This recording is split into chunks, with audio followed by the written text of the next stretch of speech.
I want to get right to the amazing show. But first, who was last? Last video. What is wrong with me today? Who was first? Last video. I got the receipt on the left and the zoom in on the right. And your eyes are not deceiving you, friendo. It was a three-way tie. Silver Trek, American Silver, and Blue Collar Stacker. I'll never forget where I was on this day. Wow.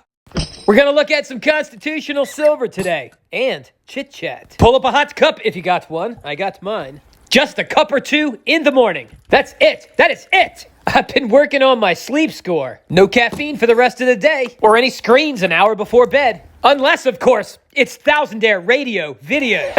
I'm kidding. If you're actually trying to get good sleep, don't even watch me. I'm too loud anyway. To your health, friendo. This is just obnoxious. Put it down. People are leaving.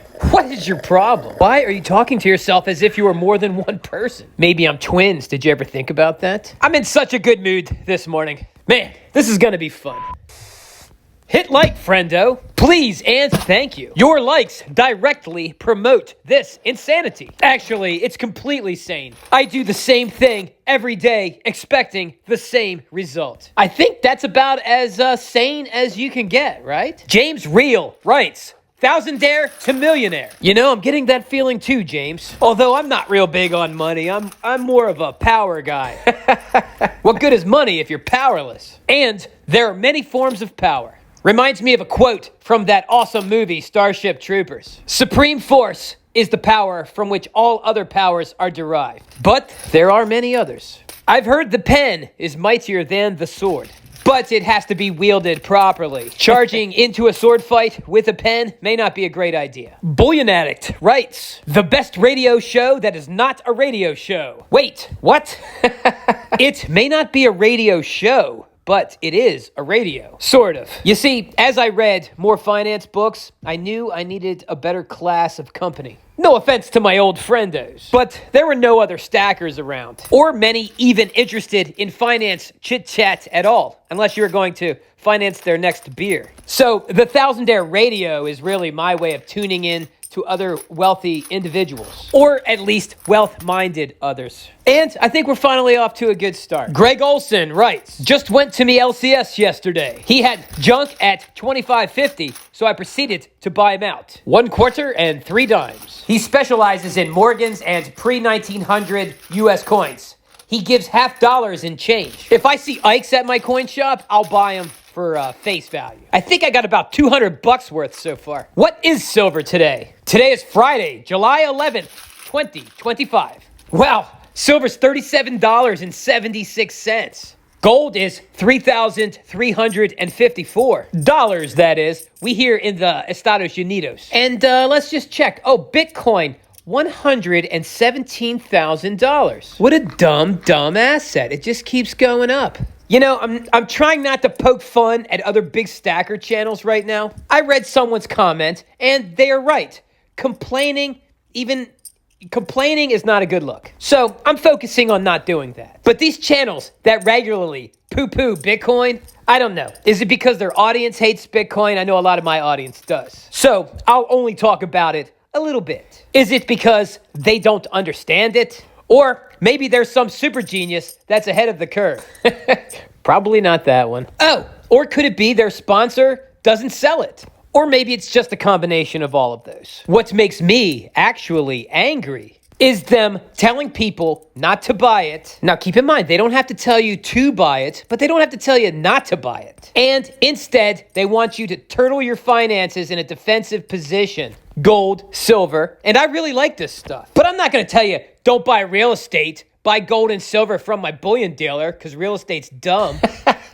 I got no dog in the fight other than the Bitcoin I own that's making me very wealthy. And I cash a little out now and then and buy gold and silver. But I don't tell people not to buy other assets and buy gold and silver instead and have them sitting on their hands. It's like if the investment and wealth game was a game of hockey. They're encouraging the players to sit in the penalty box. And I'm going to reiterate, this is not financial advice. I'm just advising you, please learn about Bitcoin. You have a computer in your hand. And for the one person that actually listens, I would recommend that if you do start to learn about Bitcoin, do not get sidetracked with altcoins. I would also advise anyone here that has not already seen it, look up Mike Maloney's The Hidden Secrets of Money and watch all of them.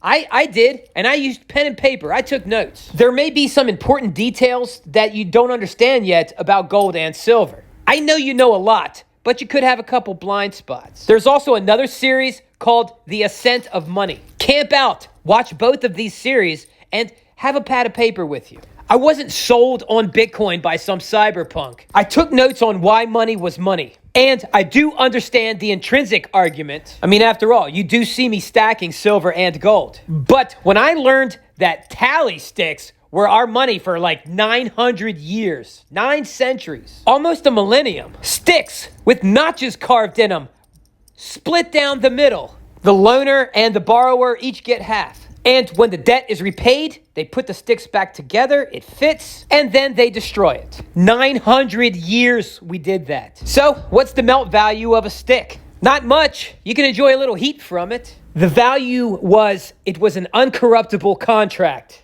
By the way, if you know anything about tally sticks, please put it in the comments below. I would love to read it. Anyhow, the tally sticks kept a tally accurately, and they couldn't really be counterfeited. There's just too much of a specific variance when you split a stick long ways. Bitcoin is basically a better tally stick. It's better than a tried and true money that was used for 1,000 years almost. And I'll leave it alone there for now. I'll just say I have it set so that I purchase $51.99 of Bitcoin each week. And yes, even at these prices. And I want you to feel at home here. By all means, go on the record in the comments below and make fun of me for buying it. Join the people that made fun of me at 8,000, 9,000, 10,000, 17,000. Join the people that made fun of me for buying it even at its highs of 67,000. I don't want you to feel FOMO, fear of missing out. But I believe in the coming 4 to 8 years, it will be well over $800,000. Remember, we're in the Los Estados Unidos. Maybe I'm wrong. It's a big bubble. It pops. It doesn't matter. I've been cashing out in silver and gold now and then, just taking little tastes of profits. So if it does come crashing down, I'll have intrinsic wealth. But just ask yourself and really be honest about it. Do you really think that these big bullin' YouTube channels are smarter than all these billionaire CEOs, millionaires, tech giants? Oh, and even some countries. Do you really think they're smarter than them? There's nothing wrong with playing it safe. I'm playing it safe, but not too safe. Let me know what you think in the comments below, and by all means, berate me for ranting. Sure. I ain't selling Bitcoin, and I ain't got no bullion dealer sponsor to plug. What I do have is a wealthy community that I'm trying to grow. And that does not mean the subscriber count. I want the wealth itself to grow. I want everybody to be healthy and wealthy. One of these days, we're going to have an event, and the tickets are going to be expensive. We got to do something to keep the riffraff out. All right, I went on too long. I got to go to work. Or do I got to go to work? Maybe I should just stay home and quit. I'm happy you're here, friendo. I enjoyed the chit-chat. I look forward to showing you the titanium plates and letter dies that are going to be delivered soon. Well, I hope you hit that like button. And let's keep this conversation going in the comments below. It's all right if you want to heavily criticize something. I welcome the feedback. Also, if you enjoy the content and you'd like to stick around, I'm going to be stacking for many, many years here. At least I hope I can. So, subscribe and stick around. Don't leave it up to chance me just showing up in your feed. Go ahead, hit the button, take the time and do it. But you don't have a whole lot of time because I'm pretty much done here. That's it. That is it! Thousandaire Radio, Wicked Shout. Join the pen pals. You can now write me at The Thousandaire Collector, 1700 Sullivan Trail, Suite 7, Box 111, Easton, Pennsylvania, 18040. Don't forget to include your info so I can put you on my mailing list. More comic book talk is coming soon, and I'm going to be opening some more letters. So busy, so busy. We'll get there.